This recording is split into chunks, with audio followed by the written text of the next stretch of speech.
Assalamualaikum Bu Sukar. Waalaikumsalam Mbak Ina. Nyuwun sewu Bu, ngganggu wektune jenengan sekedhap.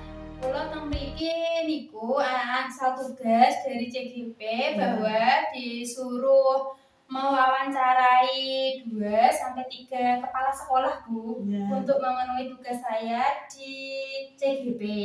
Nah, di sini saya akan mewawancarai jenengan selaku kepala TK saya di TK Pertiwi Ngapus nggih.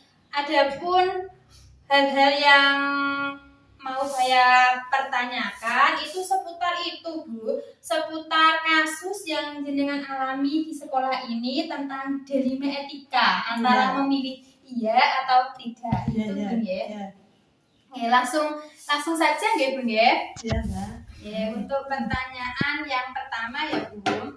Untuk pertanyaan yang pertama, selama ini bagaimana Anda dapat mengidentifikasi kasus-kasus yang merupakan dilema etika atau bujukan moral? Itu Bu pertanyaan yang pertama. Ya, kalau menurut saya melihat dari sudut pandang moral dan hukum, apabila kasus tersebut melanggar hukum, otomatis sudah tentu benar lawan salah. Apabila benar lawan benar, itu dilema etika, yaitu Oh iya ya Bu, berarti kita lihat kasusnya dulu nggak Bu sebelum memutuskan permasalahannya gitu ya Bu ya. Sekarang yang kedua ya Bu ya. Selama ini bagaimana Anda menjalankan keputusan mengambil di sekolah Anda, terutama untuk kasus-kasus di mana ada 2 kepentingan yang benar atau sama-sama mengandung nilai kebajikan Bu. Iya Mbak ya. Kalau menurut saya selama ini melakukan identitas kasus dari berbagai sudut pandang, kemudian menimbang secara matang keputusan tersebut menguntungkan banyak orang, tidak ada yang dirugikan, itu Mbak kalau saya. Berarti dilihat dari sudut pandang kasus itu nggih Bu, dan itu kira-kira merugikan orang atau tidak, itu ya Bu ya. Iya Bu, bagus Bu. Setelah itu pertanyaan yang ketiga nggih Bun.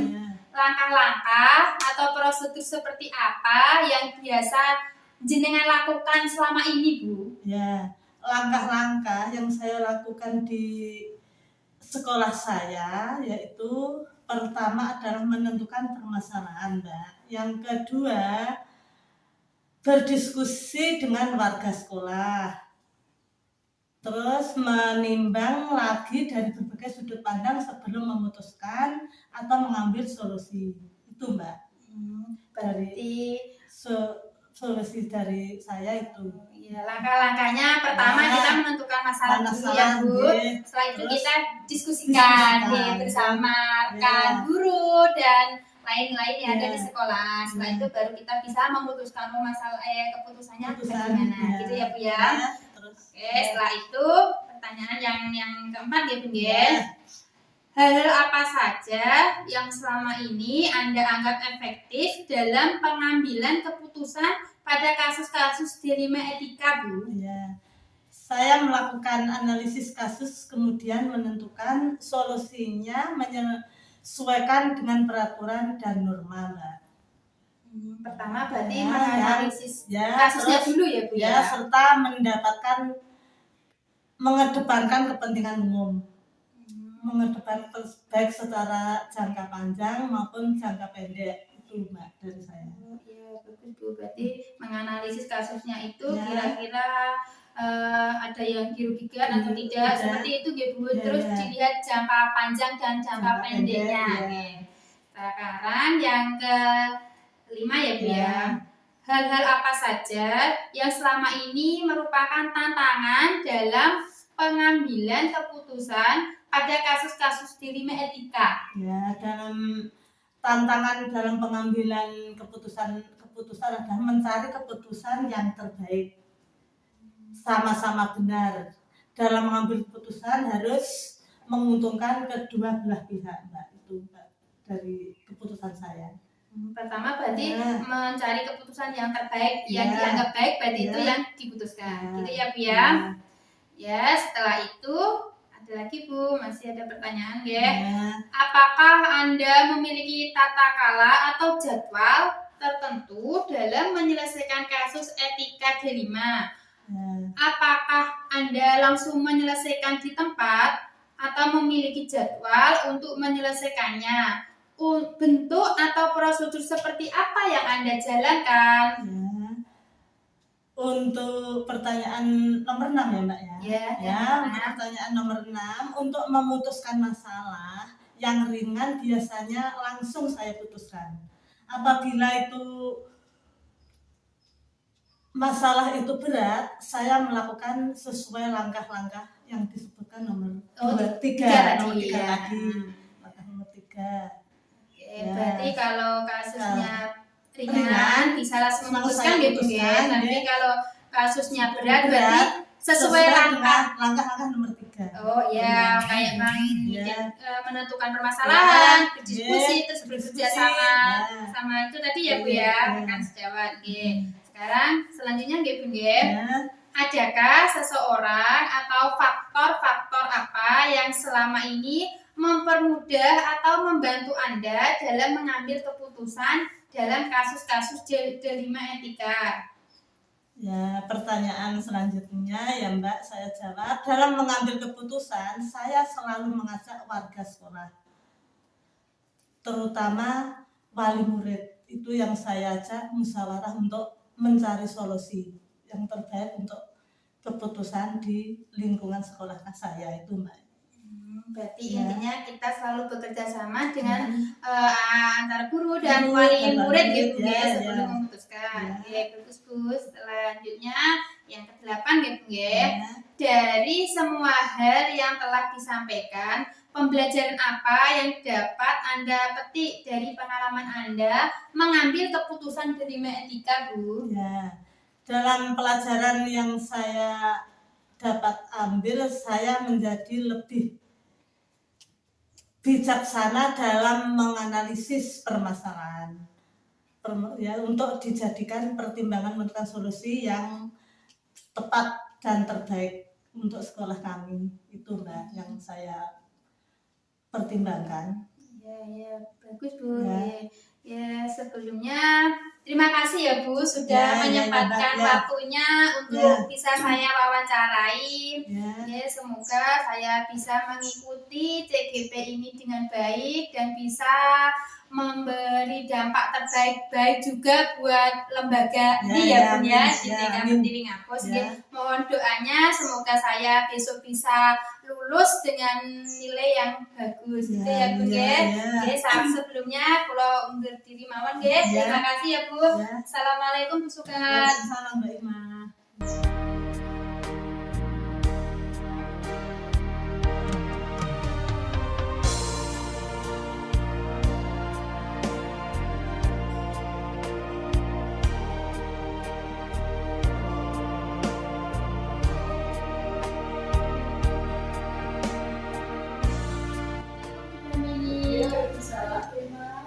Maaf Bu, mengganggu waktunya sebentar.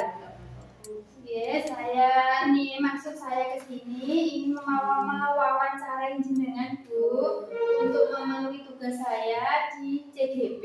Dalam tugas itu kami ditugaskan untuk mewawancarai 2-3 kepala sekolah Bu.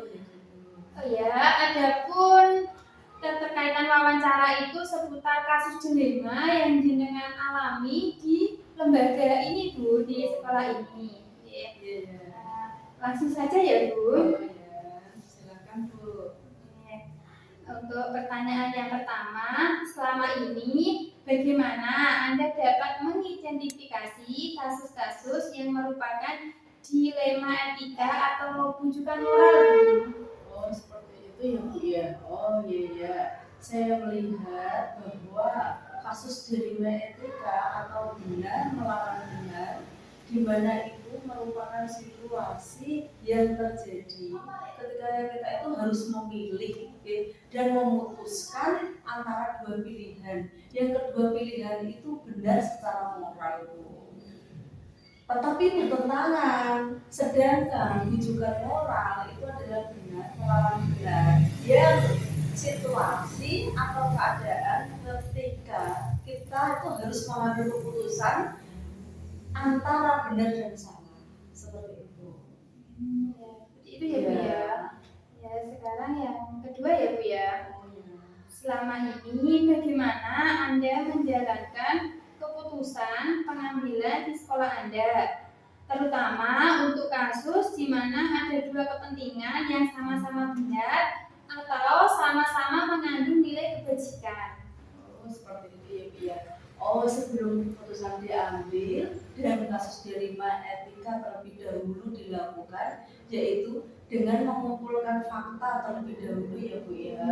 Mengumpulkan fakta yang terjadi, siapa-siapa yang terlibat, menganalisis benar salahnya, terus membuat alternatif solusi, terus kemudian membuat apa ya, menganalisis benar salahnya, terus membuat alternatif solusi, membuat keputusan dan melihat lagi keputusan untuk direfleksi, seperti itu di lembaga saya loh ya. Ya, bagus sekali itu Bu. Berarti pertama jenengan mengumpulkan fakta-fakta siapa yang terlibat dan membuat alternatif ya sebelum membuat keputusan itu ya Bu ya. Menganalisis benar salahnya juga Bu. Iya bagus Terus Bu. kemudian baru mengambil keputusan untuk direfleksi. Sekarang yang ketiga ya Bu ya. Langkah-langkah atau prosedur seperti apa yang biasa Anda lakukan selama ini Bu? Ya sama dengan tadi Bu, sebelum mengambil keputusan ya sama saja dengan yang pertanyaan kedua itu, tidak jauh beda juga, yaitu juga mengumpulkan fakta, mengumpulkan fakta yang terjadi lah, terus menentukan siapa yang terlibat, itu yang kedua ya. Terus yang ketiga menganalisis benar salahnya kejadian yang terjadi itu tadi, ya. Terus yang keempat membuat alternatif solusi untuk menyelesaikan masalah tadi Bu.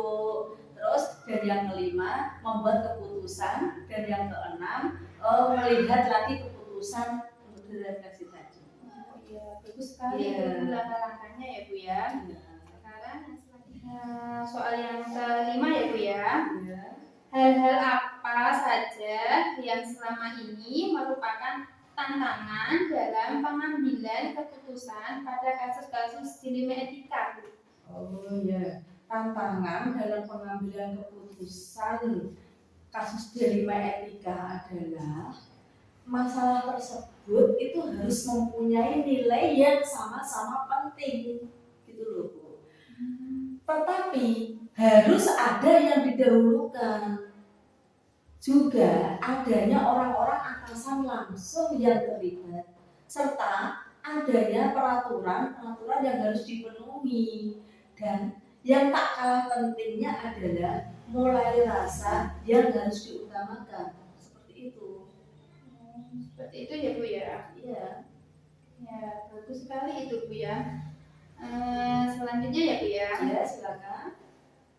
Apakah Anda memiliki tata cara atau jadwal tertentu dalam menyelesaikan kasus dilema etika?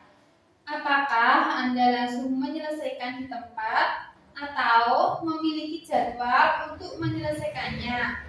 Bentuk atau prosedur seperti apa yang Anda jalankan Bu? Seperti itu ya Bu ya.